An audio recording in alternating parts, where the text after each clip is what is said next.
The costumes in Wuthering Heights are absolutely insane, so let's make them.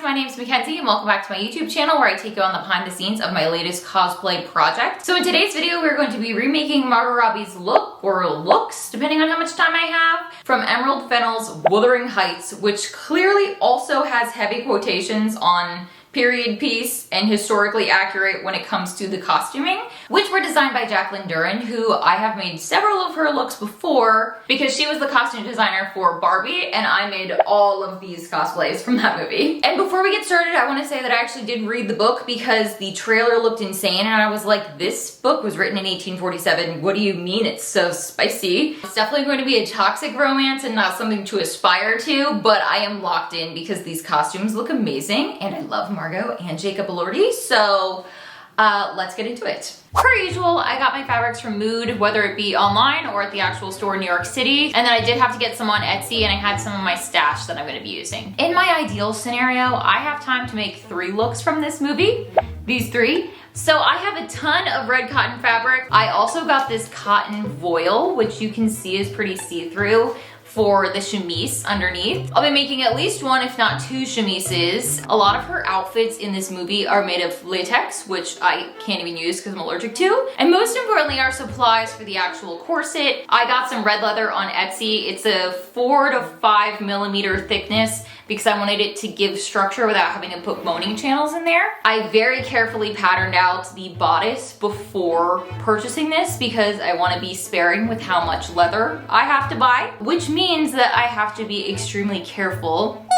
I often follow cut twice, measure once, but I need to be giving measure 6 times, cut once. On top of this leather, I have a whole bunch of leather that I've harvested from different leather jackets I thrifted at Goodwill. I need to get cooking on these if I'm gonna make more than 1. And I figure I should because like they all kind of go together, right? The chemise from this one is also the chemise from this one. The skirt from this one is also the skirt from this one. Fingers crossed I can get that much done. Let's get into cutting. I'm really scared.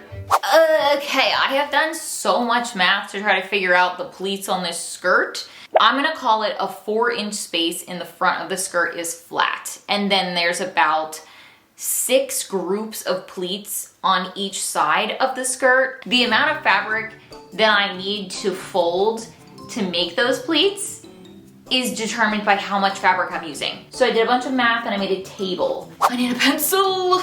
So allegedly, I should be able to pleat 5 inches and then another 5 and then 10 inches.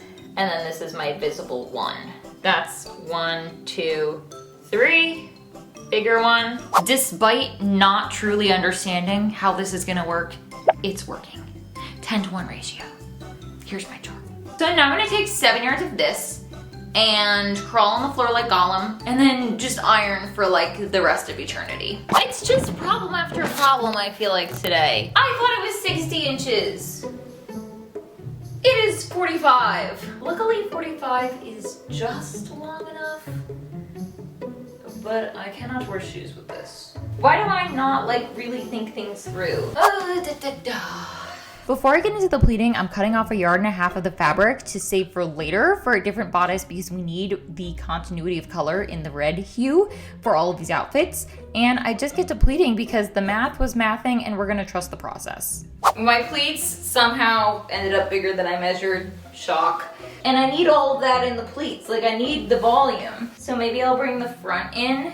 I have to figure out what the heck hoop skirt to put under it since that's obviously too flat. And I think I'm wanting to use hip pads, more surface area. I think we're getting somewhere. Hers is probably wool, but that would have been really expensive. Pleated skirts like this come together so fast. After I iron down all of my pleats and sew them in place, I'm just attaching a waistband and a button and we're done. Quick check-in, I finished making the skirt. As I'm working on this, I keep seeing more videos, photos, interviews, articles posted. And in this Vogue article, Jacqueline Duran talks about how they made a bunch of different pieces for Cathy's wardrobe in the movie and then just put them together into different outfits. So I thought that's so fun because I kind of already was starting to think about doing that in my original reason for making this because the pieces are almost interchangeable. So I was in New York, I had more inspiration, and guess where that led me? To Mood. Currently, I only have fabrics for outfit number 1, so the primary goal of this Mood trip is to collect fabrics for outfit number 2 and 3, and I'm specifically looking for a plaid fabric to match this skirt because it's been really hard for me to find that online, so here's a haul of everything I got. More cotton voile, but this one is almost like gauzy, and it's super sheer to create the sleeves that go with this red dress. And I'm so happy with this one. I just happened upon it in the novelties section. Is this not the most perfect plaid to match this skirt? Luckily, this one is much longer. This is a good 60-inch fabric. I'm obsessed. Check it out. I just love fabric shopping. It's like a hobby in itself. I also did reach out to Mood because I was like, hey guys, this is getting expensive. Do you want to collab? So fingers crossed, because if I can't collab with them, I cannot make the latex outfit, and that outfit is just so crazy. I have to, but it's too expensive. So fingers crossed. Anyway, so while we wait for Mood to answer our fabric prayers, let's get right into actually making stuff, because so far I have 1 out of 9 things I need to make done. So let's do a really good pattern for this bodice because, like I said, I don't have a lot of the leather and we need to be sparing because that stuff's expensive. And once I have the leather pattern puzzle pieces figured out and cut them out, I'm doing a scalloped edge on all of them to match what Margot's looks like. I'm getting very sweaty as I'm doing this. It is taking so long, but look how gorgeous the edge is. After all the red pieces get their scallop trim, so do the black pieces, and then I'm finding out a big problem, which is I ordered all of these heart punches to hammer in, and because of the consistency of whatever this black leather I harvested is made out of, it's almost like fabric backed. The punches will not go through, so I have to X-Acto knife cut them all out. How freaking cute is this coming out? This is ridiculous. This hole punch will not work. I can't punch these out.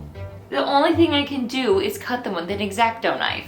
I'm still upset about this, but whatever, we have to move on. I have to X-Acto knife them all out. They're not gonna be even, but it's fine. And once I have that done, I'm using leather glue to attach the 2 pieces together before I sew them down because I don't want them to move at all. And originally I was thinking I would use my sewing machine to attach these, but that just seems really fast and loose and high stakes. So I found a hole punch that actually works. It only makes circle holes, but at least that's something. So I'm punching holes in both sides of the leather that I need to attach and then using a wax thread to lace them up. And honestly, it's just making my forearms sore. I just got this grommet hole punch for Christmas, and let me tell you, this is the trustiest steed that there ever was because I am having to like sit on this to get it to go through the leather. Can you imagine if I was trying to do that with my arms? My forearms were sore and I thought something was wrong with me, and I was like, oh, it's just because I've been using my forearms in a way I've never done before. And first try on is a huge relief because it actually fits and I think it's gonna close in the back. So now I need to put the straps on, make sure those are aligned so that I can lace it all up and make sure the fit is correct. I'm way off course from the original design for how I thought I was gonna put this together and how it's actually put together, but we're somewhere in the middle. I have not tested this. Immediate concern that this is too small. Something feels wrong and hurts, and it's this. I think the shoulders will sit closer together so it'll hurt less. Okay, crisis averted. I just actually tied it up all the way into snatched mode, and now the strap is too loose.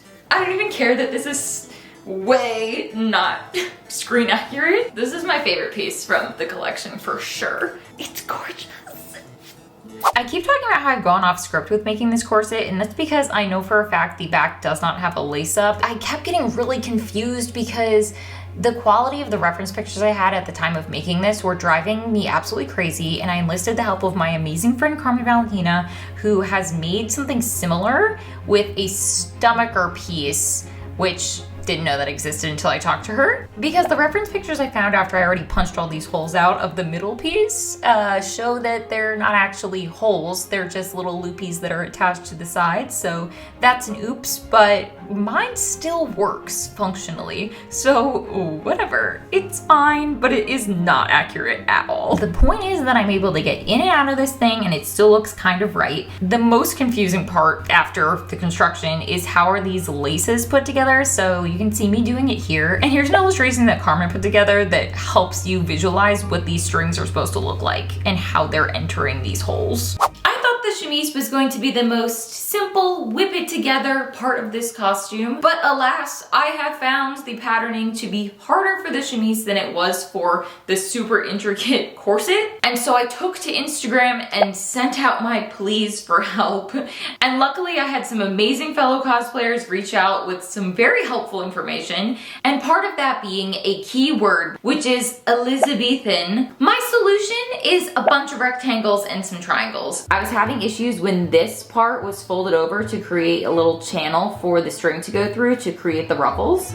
So what I have to do is this. Huge and specific shout out to my friend Lorraine, who put me on to elizabethancostume.net, where they have a smock and tunic pattern generator, which is where I printed this off from.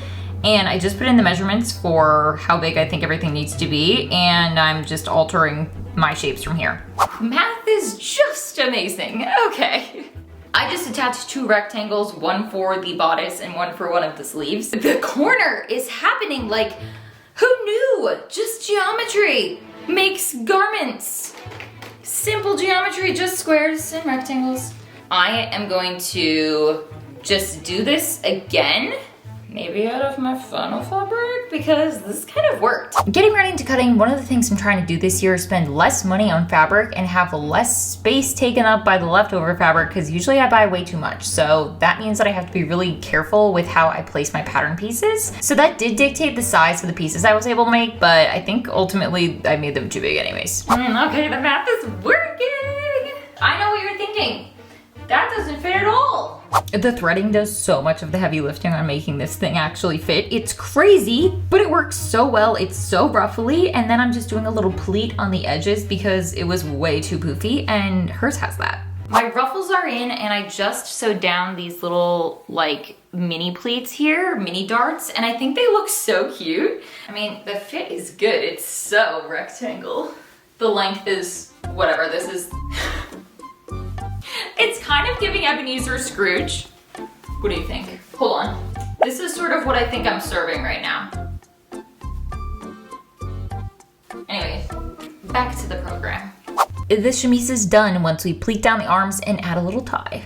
Okay, outfit 1 is done, and remember the red fabric that I cut off from that first skirt? Well, here's the first situation where we need to use it. The plaid skirt has a red zigzag that goes along the bottom, so I'm cutting out a bunch of 1.5 by 7 inch rectangles, and I'll be attaching them to the skirt with about a 1 inch overlap, and I think there's about 14 visible on the front, so that's how I'm basing how many I'm doing. And I probably could have figured out how to do a version where you don't see the folds or the stitches, but instead I'm just top stitching them right down with the zigzag stitch because that's fitting. And since I want to make sure you can see the zigzags clearly at the bottom, I'm not doing a traditional pleat so there's no folds over. I am doing a cartridge pleat, which is, I guess, traditional or historically accurate for this time period, but it takes forever and the pleats are so tiny that you need so much fabric to do it, and I ended up doing this twice. I started with 1 inch pleats and then had to quickly shift to 1/2 inch pleats, and surprise, it was still not enough fabric, so good thing I had some extra. I have incorrectly cartridge pleated this skirt twice now.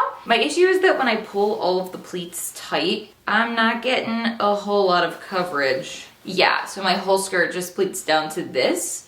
So that's not gonna work. In the front of hers, you can see the zigzags a little bit more. So I think if I have like a flat panel on the front, like this, and if I keep the cartridge pleats on the side, I'll still get like that volume I want. Let's fix it. I just finagled the pleats around until I found the right size for the pleated section and the open sections, and I did add some extra fabric because I cut this too early. I should have just left it all as one piece, but whatever. I put 2 more panels on the back and it ended up being fine. And then we get to attach it to a waistband, which is my favorite part about cartridge pleating because it's relaxing. Oh, what the heck? I find this weirdly soothing. I'd rather sit on the floor and do this for hours instead of doing anything bodice related because it's so much harder. Is it working? It's working! Yay. So we have now reached bodice number 2, which according to the Vogue article that I'm heavily referencing throughout this video, takes inspiration from these 2 reference pictures, one of them being from a 2010 Vogue Germany issue. Well, we're moving right along. She's not doing well. I think maybe I should take this skirt off. Glinda killed her like 2 years ago. Immediately, I'm thinking this strap might have to move over. My mouth is a third hand. Exactly. I'm starting my draping with a pattern that I got on Etsy because I like to have a base to go off, because when a strap and armpit is involved, all brain function goes out the window for me. So I'm just going to be editing this to make sure the seams are in the right places and add the peplum. And then who knows about the back. And folds over. We have a pleat here, a pleat here. So this will stick out and have a little bit of volume. And then another pleat here and a pleat in the back, and then I'll do a zip up the back. Perfect-ish. Let's see how it goes. I'm sitting down to start this by doing the easiest part, which is making the little circle details. And now I'm using my handy dandy Sketch because it's so easy to just doodle something on my iPad and then it digitizes it itself without having to spend like $2,000 and then doing manual digitization. So I loaded up the little, what's this thing called? Hoop? I loaded up my little square hoop. Go, and it's gonna take 32 minutes because I have 4 of these loaded on, and now I just have to babysit this. We have to do a total of 12,222 stitches.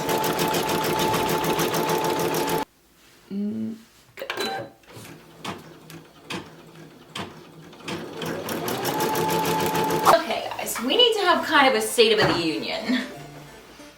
Because this project is absolute chaos. The update is I reached out to my friends at Mood Fabrics, and I am so lucky because they were willing to gift the fabrics for this project, which means that I get to do all of these looks and then mix and match just like they did in the movie, which I'm so beyond excited for.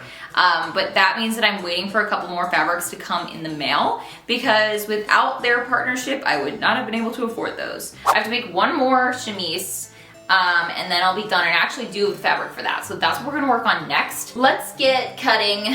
I should do a mock-up, but I really don't feel like it. Since I made that last chemise, I am now a chemise math genius. So I have plotted this all out, and I know it's gonna just fit on the fabric that I have. So let's get to cutting. Is this long enough?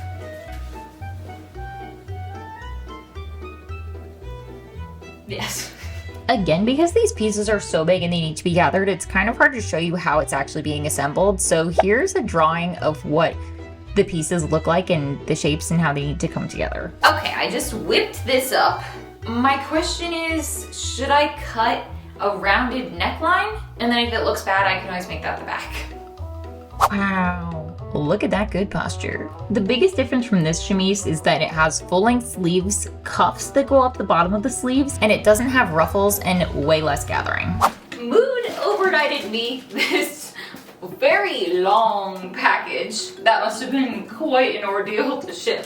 They really did not want to send this thing with wrinkles / folds. 1 tube of fabric coming right up. This fabric is going to be for the Milkmaid bodice.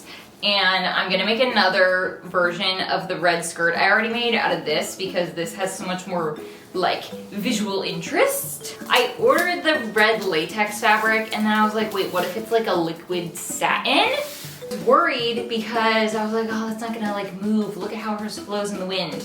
But it's so thin and it's flowy and it looks like latex, but it's not, so it will not give me an allergic reaction. Look at it. Here's our red linen. Gorgeous.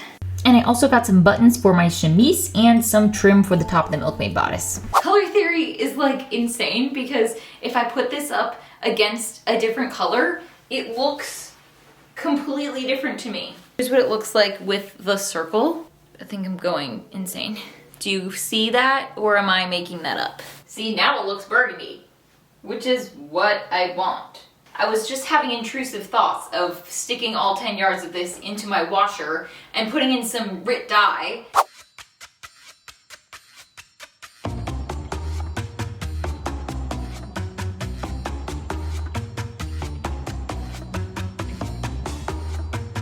I'm in fight or flight.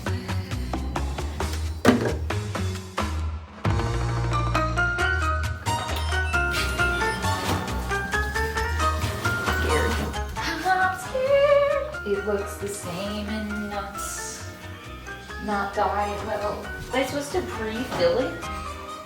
Is that possible? Can you check the chicken? Please. I'm scared. It's scary in there. All right, good luck in there. There it goes, it's washing. I think by some stroke of luck, it's come out. It's one even color? What are the chances? Because that was so stressful. If you think it looks exactly the same as before, don't tell me, because that may have been unnecessary. But anyways, let's get started on bodice number 2 using the pattern that we made before. And I don't really need to tell you guys how to assemble something. You just follow the instructions or however you think it's supposed to be assembled. But something that I've started doing is I'm calling it the true up, because when I make my own patterns and then I cut them out, my cuts are never exact. So what I started doing is making sure that the pieces are actually all the same size, and then I pick a seam allowance that fits, and I do the same seam allowance the whole time, which is what you're supposed to do anyways. But like, I'm actually doing it this year and it's working. I am absolutely whipping this Milkmaid top up. I think it's coming together. I put a zipper in the back because whatever. Deadline of Valentine's Day, and it is February 2nd, and I have about half of what I need to make done. This was very ambitious. Once I added on my peplum, it was time for all of the embellishments for this, so I'm putting on those medallion disc things that I made and very carefully sewing them on with my sewing machine with the zigzag stitch and just like twisting the whole way around. And then I had my crochet trim and an elastic to sew up the front, and I did hand sew all of these holes off camera. I have to, and I have been absolutely whipping through these last 2 bodices. So this one is done. We'll look at her later. And now it's time to work on the red one. Is this the home stretch? Because it feels like the home stretch. Okay, on to outfit number 3. We're gonna do the bodice. I'm just whipping through these because they're not that hard compared to the leather one. For the fit, it's pretty good right now. So I'm gonna cut this out of the rest of my fabric. At this point, you've seen me assemble so many bodices in here, so let's just montage and talk about some of the cool things that they're doing with the set design for this movie. Because Emerald Fennell's vision for Cathy's room is, they're calling it the skin room, and they photocopied Margot Robbie's arm, blew up the copies, and put them on the wall and covered them in latex. This is the front, this is the back. This is weird. I feel insane because I've made these 2 bodices in 2 nights. I think maybe it's too long. Bring it to like there, perchance. I don't know, I need to take a break. 2 skirts down, 2 skirts to go. Let's start with the latex one because this was hard to work with. I think I might have to trace over this and then go from there. I see a light at the end of the tunnel. I've made 1, 2, 3, 4, 5, 6, 7 things so far. And I'm making 10. I want this and this to have the same shape in the front, and this one is super pointy compared to this one. So I have to fix it again. Okay, it only took me like 20 minutes to fix this, but I had already fixed it once that morning, so that was annoying, but it's fine, and I'm hand sewing the edge because I don't like the way that the top stitch looks on this fabric. So like I said, I need to trace the bottom of this bodice because it's gonna be the same in that little mini belt bodice. Then I'm gonna try to squeeze in here. So I just traced it and made a pattern piece, and I'm going to be making a duck fabric topper because it doesn't matter, it's gonna be covered by that V anyways. After some more staring at my reference pictures, I don't think it's cartridge pleats. I don't like the way it's going. Here is the new plan. 3 1.5 inch pleats, a 1 inch pleat, 7 1/2 inch pleats, and another 1 inch pleat. This will take up 10 inches of fabric once it's all folded up, but I have to figure out how much fabric goes into the fold. I'm hitting you with another pleating ratio table because that's the only way I know how to figure out how to get so much fabric down to the pleats and take up the amount of space I needed to take up. And shockingly, this came out way bigger than intended. I don't understand how that happens. It's probably because I'm using too much fabric per fold. It's catching up to me that I've made this many things in a short period of time. Now that I'm on the home stretch, I'm losing steam. I saw somebody say, at what point is your own craft not ethically made? And I can relate to that. That's how I feel right now. The good news about this skirt is 1, it has good hand feel, and 2, I've already done this exact pleating math before, so I'm just redoing the first pleating scenario. So the skirt's too short by 2 inches. This is the only bit of remaining fabric I have left. I decided I'm gonna put a little ruffle on the bottom of this skirt. I'm just really exhausted, and I thought that taking a shower would help revive me, but now I'm just feeling really tired and cozy. All right, one more. I just need to cut out the ruffle pieces. It's so easy. I'm just creating 3-inch strips, sewing them together, ruffling them, and we're done with the ruffles. I wanted the edges to be frayed more to look a little bit more rustic, because I think it'll look cute. And I'm still off script, so that's the plan. But tomorrow we're gonna look at everything and try it on.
Made this many costumes in practically a month. So let's talk about how it went, and clearly I have a favorite because this one's on the mannequin. I speed ran a lot of these with the exception of the leather corset. I feel like I really took my time to make this one up to my standards, and there's things I would change about it. I'd probably make the straps a little bit longer so that there's not this little nub sticking out, but overall I think it went amazing. I love this skirt. I can't believe that the fabric came out so evenly dyed, and it may not actually look that different from when it originally came, but it just needed like a little bit of muting because it was more bright red before. So obviously this is a movie accurate outfit combo. If I had to create my own out of all of my fave pieces, I would do this chemise with the long sleeve and the red buttons, this corset, and the plaid skirt. And because I made so many pieces, I ended up being able to make 32 unique outfit combos, which you can see here. This took me 6 hours to film, and I was unbelievably sweaty because every time I'd put on a new look, I had to lace up a corset over and over and over and over and over and over and over and over and over and over again, which was exhausting, but I love how this video came out. As I'm recording this, I have yet to see the new Wuthering Heights movie, so I'm headed to the theater this afternoon to watch all of these pieces on the big screen, and I couldn't possibly be more excited to see what Emerald Fennell has up her sleeve for this adaptation. loose adaptation for sure. Overall, it was a lot to take on. I can't believe I actually finished on time, and I'm so excited for what my next project is gonna be. Now that I've made so many of these period piece costumes, I'm kind of really in a medieval vibe, and I think I might go with Jocelyn from A Knight's Tale next. But that wraps it up, so thank you guys so much for watching. Don't forget to like, subscribe, comment, and come back for more cosplay content because I have a big list this year and I'm hoping to actually get through it. But other than that, happy Valentine's Day, happy New Year, and I'll see you in the next video. Bye! I'm on top of the snow. Woo, it's cold.